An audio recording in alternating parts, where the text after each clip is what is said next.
ఈ పెసరపప్పులో నీళ్ళు పోసి ఒక గంట సేపు నానబెట్టేసుకుందాం, పక్కకు పెట్టేస్తున్నాండి. ఈ లోపల క్యారెట్ని తురుముకుందాం.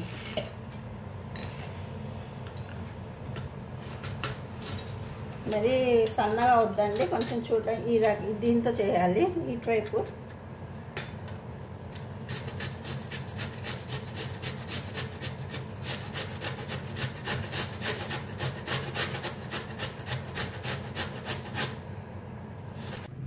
మూకుడులో నూనె వేసేసానండి.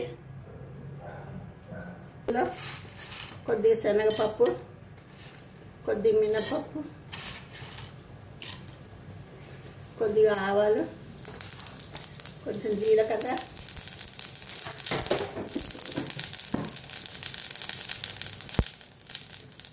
ఈ కరివేపాకు, పచ్చిమిరపకాయలండి.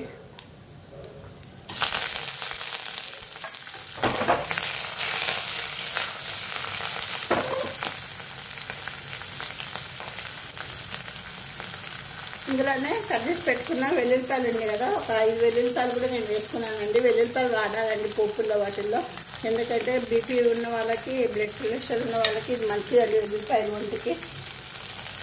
అది బీపీ లేకున్నా సరే కానీ తింటే మంచిది, ముందు జాగ్రత్తగా.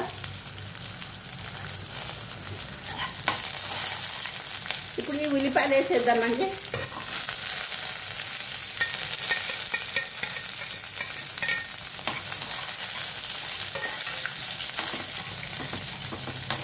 ఉల్లిపాయలు, ఈ పెసరపప్పు నానిపోయిందండి. ఇప్పుడు ఈ ఉల్లిపాయలు దాంట్లో వేసేయాలి.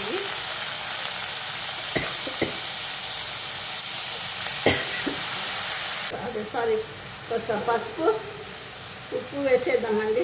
మగ్గుతుంది. పెసరపప్పు నానబెట్టిన పప్పు ఉంటుంది కదా, అది కొంచెం బ్రేక్ అయితే సరిపోతుంది, ఎక్కువ వస్తుంది. దీంతో కలిపేసి మగ్గ పెట్టేస్తే బాగుంటుంది. అందుకే క్యారెట్ కూడా వేసేస్తున్నాను నేను.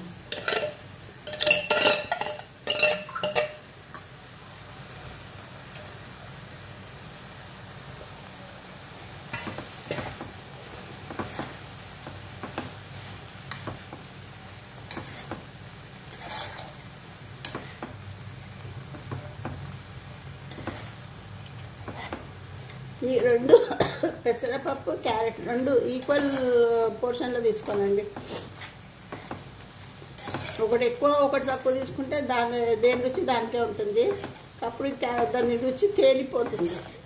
రెండు సమానంగా తీసుకున్నాం అనుకోండి, బాగుంటుంది కూర.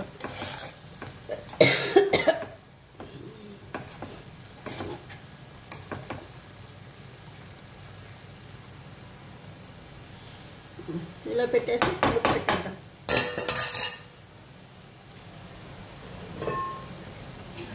మంట చాలా సిమ్లో పెట్టుకోవాలండి.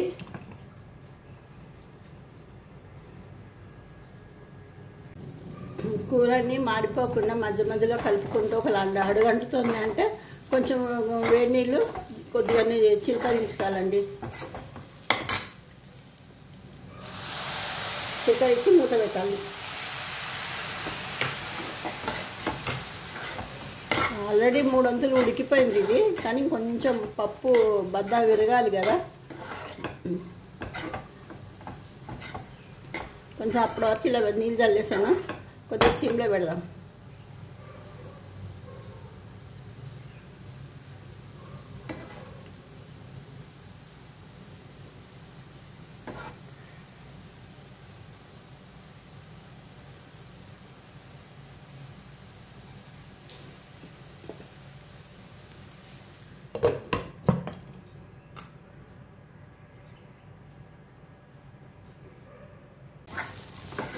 ఫైనల్గా కూర అయిపోయిందండి.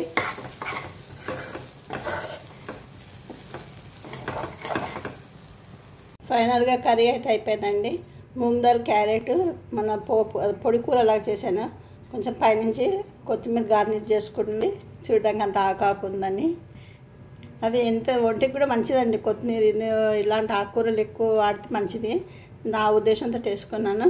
నెక్స్ట్ కనుక మీకు ఈ రెసిపీ కనుక నచ్చితే లైక్ చేసి, షేర్ చేసి, సబ్స్క్రైబ్ చేయండి. మీకు ఎలా వచ్చిందన్నది మీకు కమెంట్ రూపంలో నాకు తెలియండి. మరిన్ని కొత్త వీడియోలతో మేము ముందుకుంటాను. Bye bye.